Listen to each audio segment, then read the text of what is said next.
Dans le cadre de la campagne électorale fédérale qui est en cours, CKVM, en collaboration avec TV-Témis, vous présente une série d'entrevues avec les principaux candidats de la circonscription d'Abitibi-Témiscamingue. Le but de ces entretiens, c'est de vous faire le portrait de ces candidats pour vous aider à mieux les connaître. Ils ne sont pas ici pour défendre leur plateforme électorale ou leur parti, mais bien pour nous parler d'eux sur une base plus personnelle.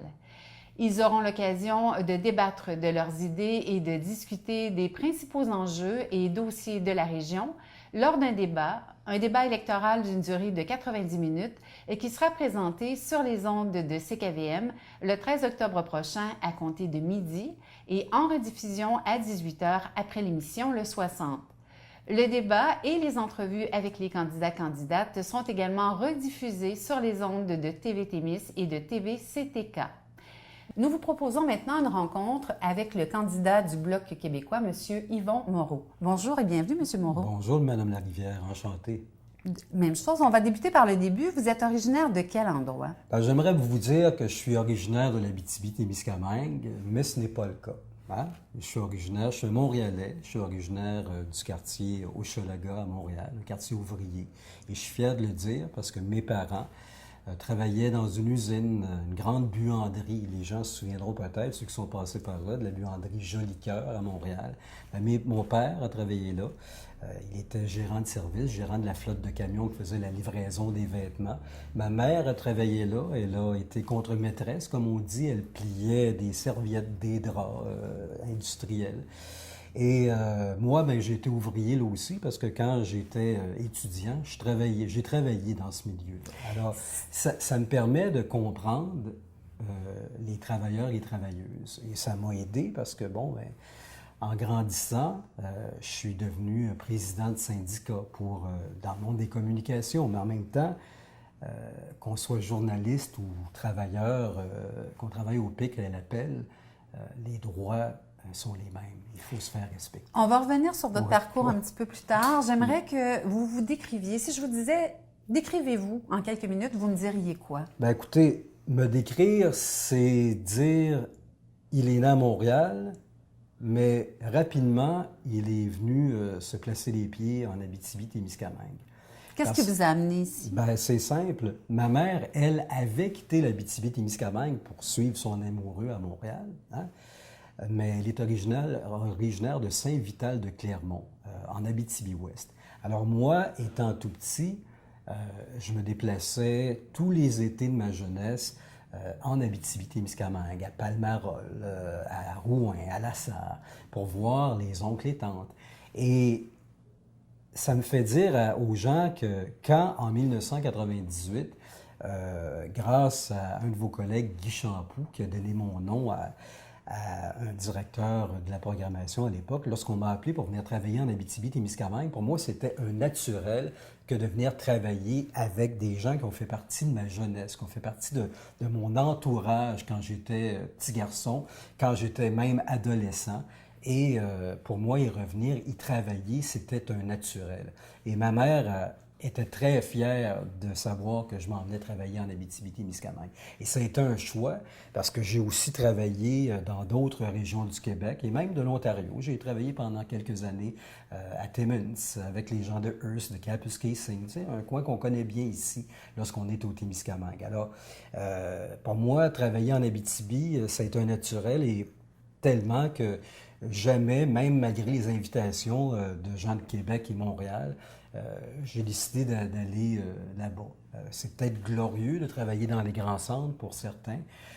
Pour moi, la gloire, c'est de continuer à travailler, à côtoyer les gens de l'Abitibi et du Témiscamingue, à les aider. Les gens qui m'ont vu au fil des ans à la télévision m'ont souvent entendu dans des dossiers pas nécessairement faciles. Des gens qui se confient à moi, c'est une grande gratitude pour moi de tous les jours que les gens aient accepté de me raconter leur histoire. Pour moi, c'est une joie extrême de voir les gens frapper à ma porte et dire tu dois m'aider, j'ai quelque chose à te raconter, je veux savoir si tu peux m'aider. Un commerce qui fermait, qui perdait le dépôt qu'il avait donné pour un produit, puis que le citoyen, le commerçant était disparu. Aider à comment...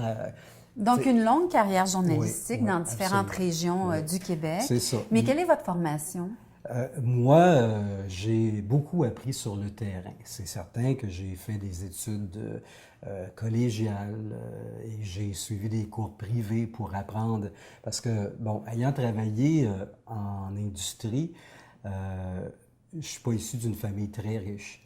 Alors, j'ai été dans un collège privé. Mes parents ont travaillé très fort pour me payer des études au collège Jean de Brébeuf, qui était un collège privé, un collège qu'ont fréquenté les frères Trudeau.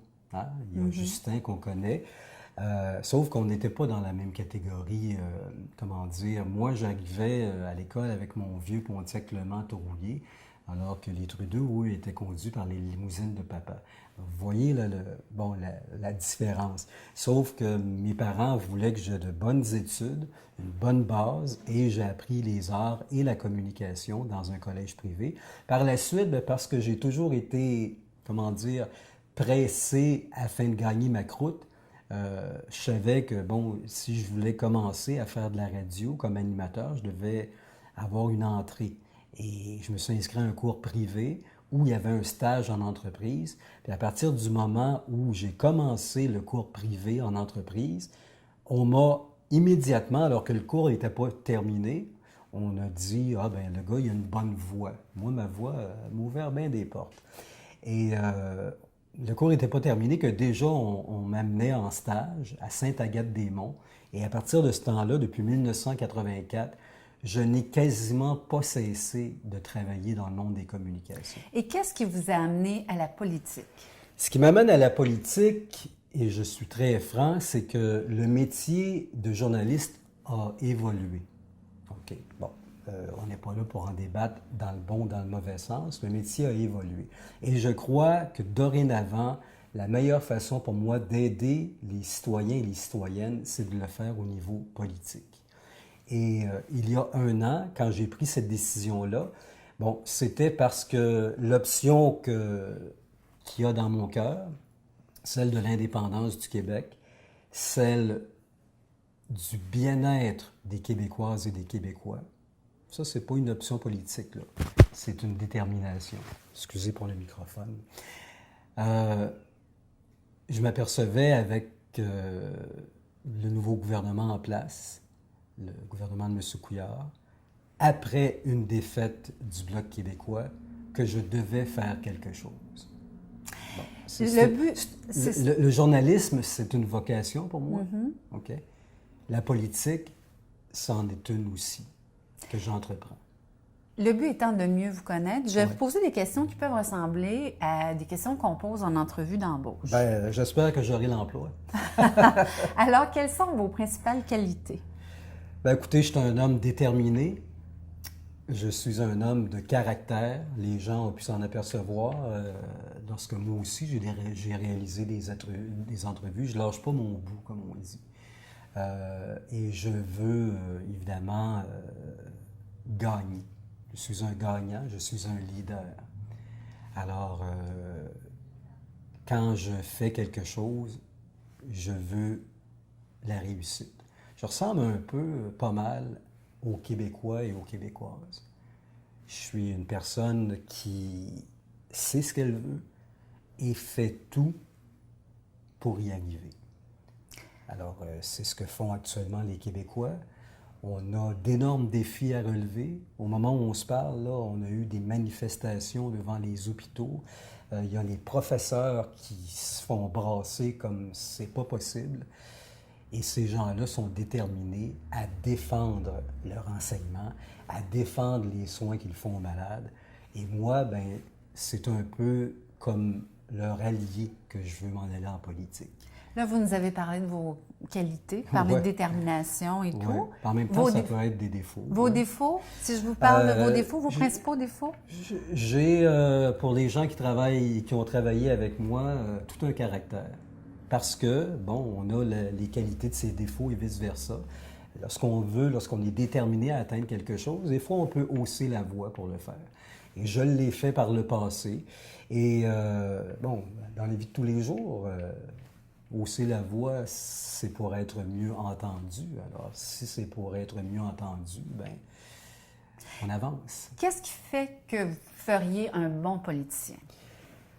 L'appui des gens, tout simplement. Parce que à tous les jours, depuis déjà un an, moi, ça fait un an là, que j'ai pris la décision de faire de la politique. Quand je me suis dit, Yvon, tu dois faire quelque chose, c'est depuis octobre 2014. Là. J'avais le choix de rencontrer, à ce moment-là, il n'y avait pas de candidat chez les libéraux, chez les conservateurs. Tu sais, ils n'étaient pas choisis. J'avais le choix d'aller voir le parti que je voulais. Mais ma volonté va et ma détermination et mes valeurs vont avec le Bloc québécois. Il y a un an, le Bloc québécois, c'était pas facile, là. Il y avait un monsieur, Mario Beaulieu, qui gardait le tout en place. Jusqu'à tout récemment, le Bloc québécois, ce n'était pas facile aussi. Il y a un autre monsieur, Gilles Duceppe, qui a décidé de revenir parce qu'il faut ramener le Bloc québécois à Ottawa. On a tout à gagner à le faire. Et moi, j'ai décidé de me joindre à ces gens-là. Parce que, par le passé, on l'a vu ici avec Pierre Brien, on a eu 17 ans où le Bloc québécois a fait le travail auprès des gens du Témiscamingue et de l'Abitibi. Et là, je vous rappelle que vous n'êtes pas ici pour défendre votre parti ni votre plateforme électorale. On veut mieux vous connaître. Il y aura un débat. Mais c'est pour ça que je me suis joint au Bloc québécois. D'accord. Mais quels sont vos intérêts dans la vie? Mes intérêts dans la vie, c'est d'abord la famille. Moi, j'ai un fils de 25 ans. Il vit à Québec. Et pour moi, c'est important que lorsque je partirai, qu'il ait ce qui fait son bonheur dans la vie. J'ai un petit-fils de 4 ans qui est originaire, dont le père est originaire du Maroc. Et c'est important pour moi que ce petit garçon-là, qui vit en Abitibi-Témiscamingue, soit heureux aussi dans la vie. Si je vous dis santé, économie, éducation, culture, environnement, qu'est-ce qui vient en tête de liste? Travailler pour tout ça.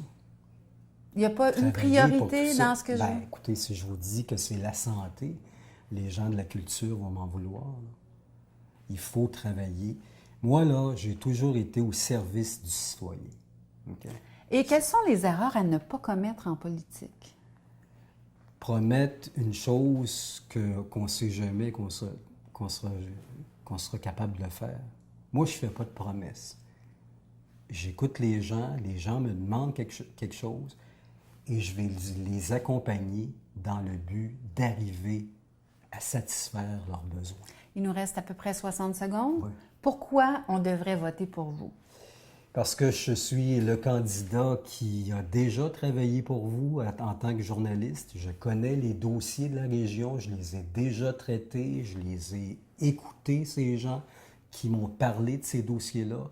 Alors, je vais continuer à être à l'écoute des citoyens. C'est ce que les gens veulent, hein, retrouver un politicien qui sont près d'eux. Un gars comme François Gendron, qui est un frère de cause avec moi, bien, ce monsieur-là, là, quand j'ai besoin de connaître quelque chose en politique, quand j'ai besoin qu'on me rende service, qu'on me dise quoi faire, bien, François Gendron, il est là, dans mon téléphone, et je peux lui parler. Merci beaucoup, M. Yvon Moreau. Ça me fait plaisir, Mme Larivière, et bonne fin de journée à tout le monde.